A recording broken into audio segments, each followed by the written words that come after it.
Ya, kami tampilkan juga kan gambarnya di layar kaca ya. Artinya proses penyelamatan evakuasi sudah sesuai dengan prosedur. Iya. Termasuk juga kalau kita berbicara mengenai proses evakuasi dari Yuliana ini, ada nama juga yang ramai diperbincangkan. Ya. Agam. Bapak kenal dengan Agam, Pak Syafi'i? Iya. Terima kasih. Kita juga senang kita memiliki potensi SAR, salah satunya Agam.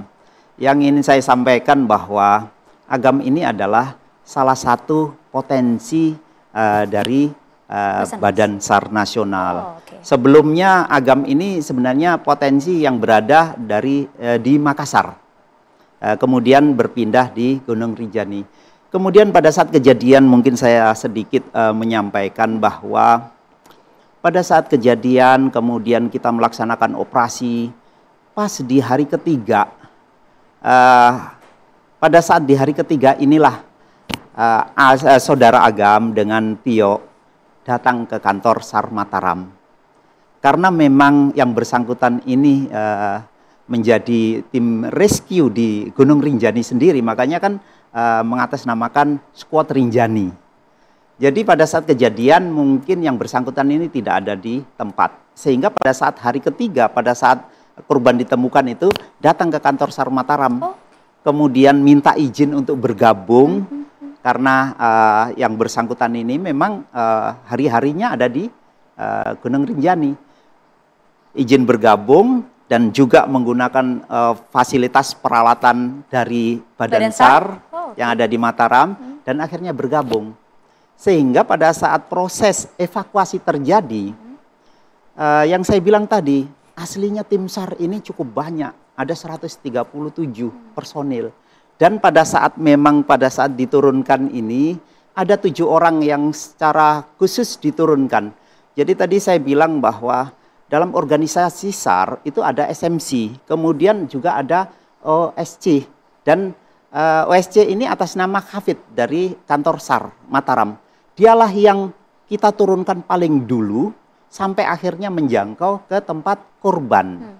Setelah benar bahwa dia sampai di tempat korban, akhirnya turun 3 orang lagi. Dari 3 orang yang kita turunkan ini, disitulah salah satunya adalah ada Agam, kemudian ada temannya Tio, dan ada salah satu anggota SAR dari Lombok Timur. Sehingga mereka berempat inilah yang sebenarnya ada di titik di mana bersama-sama dengan korban selama semalaman itu. Ada 4 orang itu ya? Iya. Dan ada juga yang tinggal di kedalaman 400 meter. Ini ada 3 orang anggota SAR. Yang lainnya ada di atas. Jadi mereka ini selama semalam melaksanakan flying camp ada di titik-titik itu. Dan pada saat evakuasi karena tidak memungkinkan pakai helikopter, akhirnya kan menggunakan lifting, menggunakan tali. Jadi pada saat proses pengangkatan ini, yang menjadi SOC yang tadi, anggota Basarnas, dia yang paling terakhir untuk meninggalkan tempat.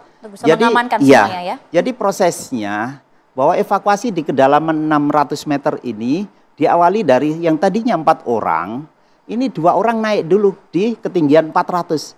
Dia bergabung dengan yang 3 orang ini untuk narik.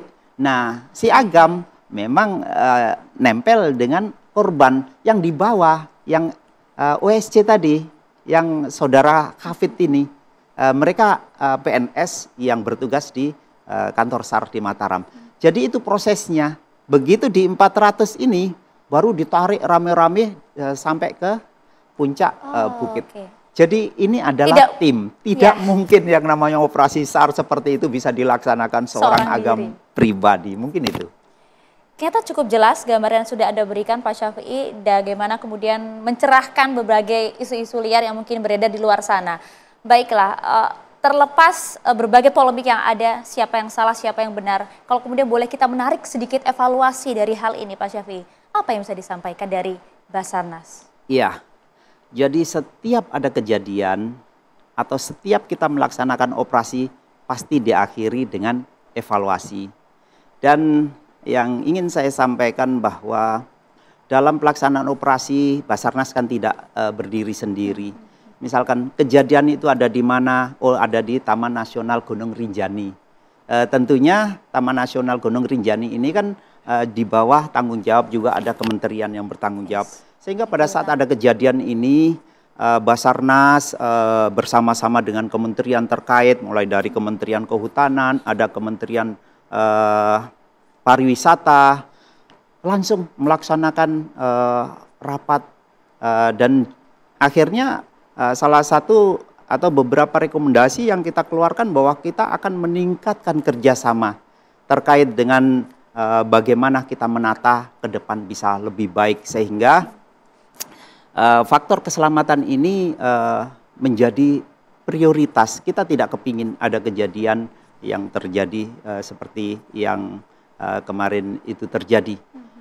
Tentunya dengan sosialisasi mulai dengan safety, kemudian aturan-aturan yang akan diperbarui, atau mungkin ada masukan-masukan dari kejadian ini. Tentunya masing-masing kita memiliki potensi tersendiri dan juga kita memiliki aturan-aturan sendiri yang mana yang mau kita perbaiki. Menarik kalau berbicara mengenai proses evakuasi yang kemarin juga sempat menjadi sorotan publik begitu ya. Kami pun juga tim TV One mengucapkan duka yang mendalam kepada keluarga dari Yuliana Marins. Semoga keluarga juga diberikan kekuatan. Tapi sekali lagi tadi Basarnas sudah menjelaskan proses evakuasi betul-betul dilakukan sesuai dengan prosedur dan juga kemudian dengan mengerahkan berbagai upaya yang ada gitu ya. Sedikit mungkin Pak, kalau ada yang ingin disampaikan kepada pihak keluarga. Iya, sekali lagi kami atas nama Badan SAR Nasional turut berduka atas kejadian yang terjadi, dan ini menjadi pengalaman yang baik untuk menjadi pelajaran bagi teman-teman yang akan melaksanakan kegiatan di kawasan tempat wisata yang memiliki resiko tinggi.